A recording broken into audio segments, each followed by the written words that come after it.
India के general elections खत्म हो गए और PM Narendra Modi led BJP वापस से पावर में आ चुकी है।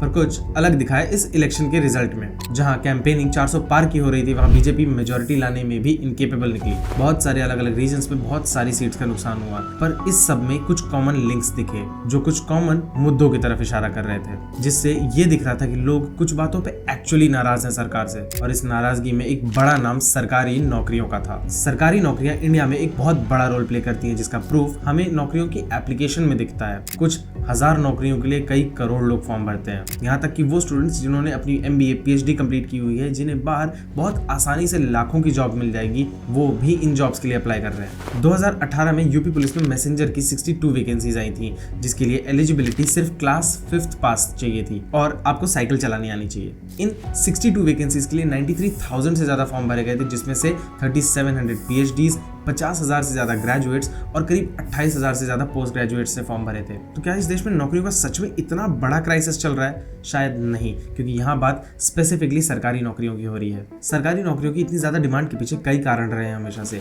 जिसमें से एक पेंशन रहा है। पेंशन के ऊपर अलग अलग गवर्नमेंट्स का अलग अलग स्टैंड रहा है हमेशा से। ये होनी चाहिए, नहीं होनी चाहिए, कितना होना चाहिए, कैसे पैसे देने चाहिए, कहाँ से पैसा आएगा, इन सब के ऊपर हमेशा से बहुत डिस्कशन होते रहे हैं। खास करके जब साल 2004 में अटल बिहारी वाजपेयी की गवर्नमेंट ने पेंशन को देने का तरीका ही बदल दिया था इस देश में, और उस एक फैसले की वजह से पेंशन को दो अलग अलग नजरियों से देखा जाने लगा और हर इलेक्शन में पेंशन एक बड़ा मुद्दा बन गया।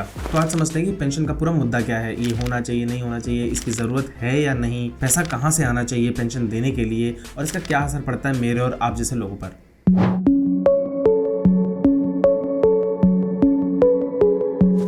इंडिया में पेंशन शब्द लार्ज स्केल पे सुनाई दिया था इंडियन ट्रस्ट एक्ट के अंडर, जिसके थ्रू सरकारी इंप्लॉयज को रिटायरमेंट के बाद हर महीने कुछ पैसे देने की बात सामने आई। कौन से सरकारी इंप्लॉयज? ब्रिटिश सरकार के, क्योंकि ये एक्ट 1882 में पास हुआ था और हम आज भी इसी का स्ट्रक्चर फॉलो करते हैं। हाँ, कुछ चेंजेस किए हैं हमने, पर स्ट्रक्चर यही है। भारत की आजादी के बाद से सरकार का काफी ज्यादा पुश रहा है कि लोग सरकारी नौकरियां करें। इसी सब में सरकारी नौकरियों को और ज्यादा बढ़ावा देने के लिए जो कॉन्सेप्ट ब्रिटिश राज से चला आ रहा था, उसमें थोड़े बहुत फेरबदल किए गए और नए इंडिया के सरकारी इंप्लॉयज के लिए प्रेजेंट कर दिया गया सरकारी इंप्लॉयज के लिए एक पेंशन का स्ट्रक्चर।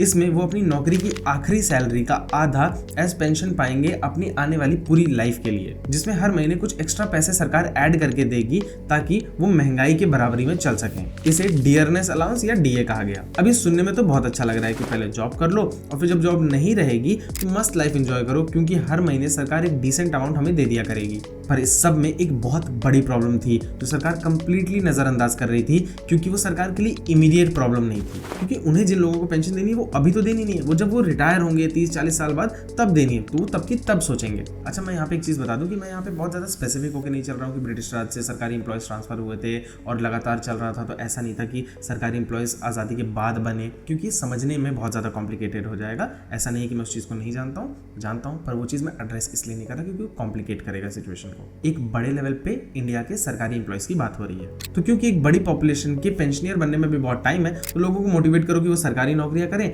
जब नौकरियां देनी होगी तब की तब देखी जाएगी। पर सिचुएशन जब सामने आई तो सरकार देख नहीं पाई, क्योंकि ये चीज ऐसी कि आपको साल 2 साल में आपको असर नहीं दिखेगा। मान लो 30-40 साल बाद भी अगर रिटायरमेंट वाले नंबर सामने आने लगे तो आपको एक बार में वो बर्डन समझ में नहीं आएगा, वो हर साल के साथ बढ़ेगा, जो कि आप एटलीस्ट 10-10 सालों के गैप में मेजर कर पाओगे ठीक से। पेंशनर्स का नंबर बढ़ता जाएगा और पैसों का बोझ भी, क्योंकि पेंशन देने का स्ट्रक्चर ही क्लियर नहीं था। एक एग्जांपल से समझाता हूँ। मान लो 1980 में वो पहला बैच निकलता है जिन्हें हमें पेंशन देनी है उनकी पूरी लाइफ के लिए। इसमें टोटल 100 लोग हैं जिन्हें 5-5 रुपए हमें हर महीने पेंशन देनी है। टोटल कितना हो गया? 500 रुपए महीना। अब सरकार पैसा देगी कहां से? टैक्स के पैसे से। मान लो सरकार का टैक्स कलेक्शन 1200 रुपए का है, तो 1200 में से 500 रुपए दे दिया पेंशन में।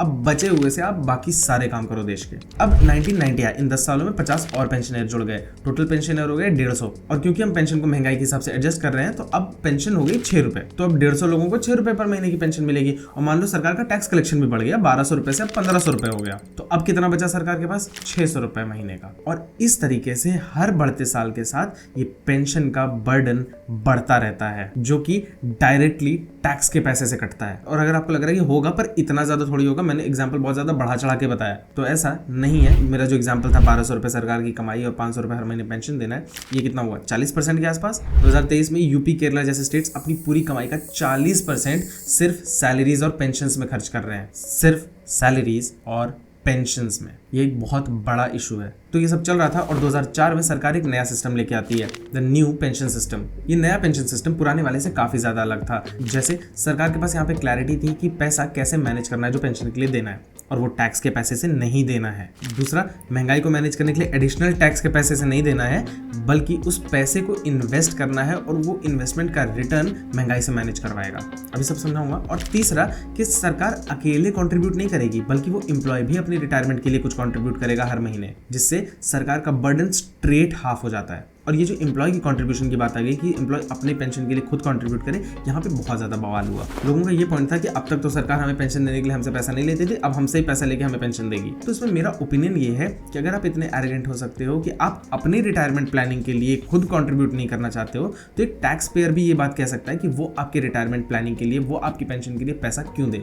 तो ये सारी बातें उठती रही, लोग मुद्दा बनाते रहे, डिस्कशन चलते रहे, और सरकार ने पूरे देश में ये नया पेंशन का सिस्टम लागू कर दिया। शॉर्ट में बताता हूँ ये था क्या।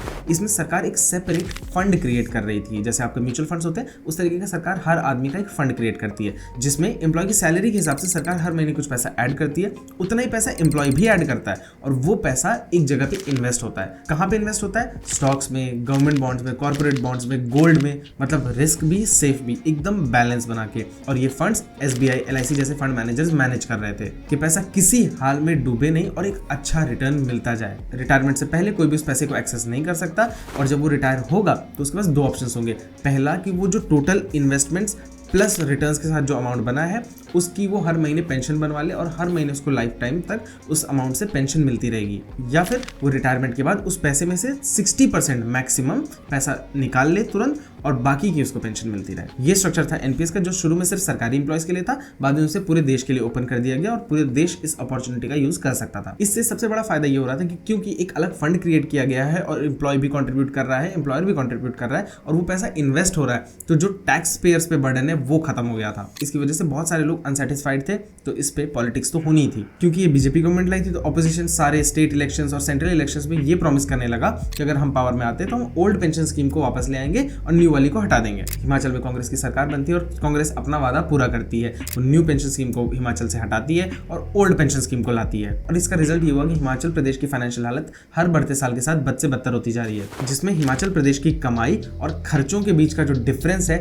वो हर साल बढ़ता जा रहा है। और ये डेटा सिर्फ हिमाचल प्रदेश के बारे में, इसमें सेंट्रल गवर्नमेंट का कोई हाथ नहीं है या बाकी स्टेट गवर्नमेंट्स का कोई हाथ नहीं है, ये सिर्फ हिमाचल की हालत बता रहा है। और अगर आप देखोगे तो हिमाचल प्रदेश पेंशन्स में इंडिया में सबसे ज्यादा खर्चा कर रहा है, 21%, यानी 100 रुपए कमा रहा है तो 21 रुपए सिर्फ पेंशन्स दे रहा है। और जैसा हमने समझा था, ये बर्डन हर साल बढ़ता ही रहेगा। भले ही हिमाचल प्रदेश की हालत जो भी हो रही हो इस डिसीजन के बाद से, पर कांग्रेस इलेक्शन तो जीत गई थी। इसी को देखा देखी अब बाकी स्टेट में भी गवर्नमेंट्स यही प्रॉमिस कर रही हैं कि अगर हमारी सरकार बनती है तो हम ओल्ड पेंशन स्कीम वापस ले आएंगे। समाजवादी पार्टी, आम आदमी पार्टी सब प्रॉमिस कर रहे हैं कि हम न्यू पेंशन स्कीम हटा के ओल्ड पेंशन स्कीम ले आएंगे। इंडिया में आज की डेट में सिर्फ सेंट्रल गवर्नमेंट के पेंशनर्स 67 लाख से ज्यादा है, जिनके ऊपर सरकार ने पिछले साल ही 2,38,000 करोड़ से ज्यादा खर्च किया है। ये बात सिर्फ सेंट्रल गवर्नमेंट की हो रही है। स्टेट गवर्नमेंट के पेंशनर्स जोड़ोगे तो पेंशनर्स ही करोड़ों में होंगे, अमाउंट तो कहाँ ही जाएगा। इस 2,38,000 करोड़ में सिर्फ रिटायरमेंट पेंशनर्स नहीं है, बहुत सारी और पेंशन होती हैं, पर मेजॉरिटी रिटायरमेंट वाले ही पेंशनर्स हैं। तो अगर देश में ओल्ड पेंशन स्कीम वापस आती है तो हम सिर्फ पेंशन देने लायक ही बचेंगे और किसी लायक बचेंगे नहीं। तो कैसा लगा ये वीडियो हमें कमेंट करके जरूर बताना। कोई थॉट, कोई आइडिया हो नई वीडियोस के लिए वो भी कमेंट कर सकते हो। हमारे चैनल पे बहुत अच्छी अच्छी वीडियोस हैं, आप देख सकते हो, आपको बहुत मजा आएगा। वीडियो को लाइक करो, चैनल को सब्सक्राइब करो, और हम मिलते हैं आपसे नेक्स्ट वाली वीडियो में। Bye bye.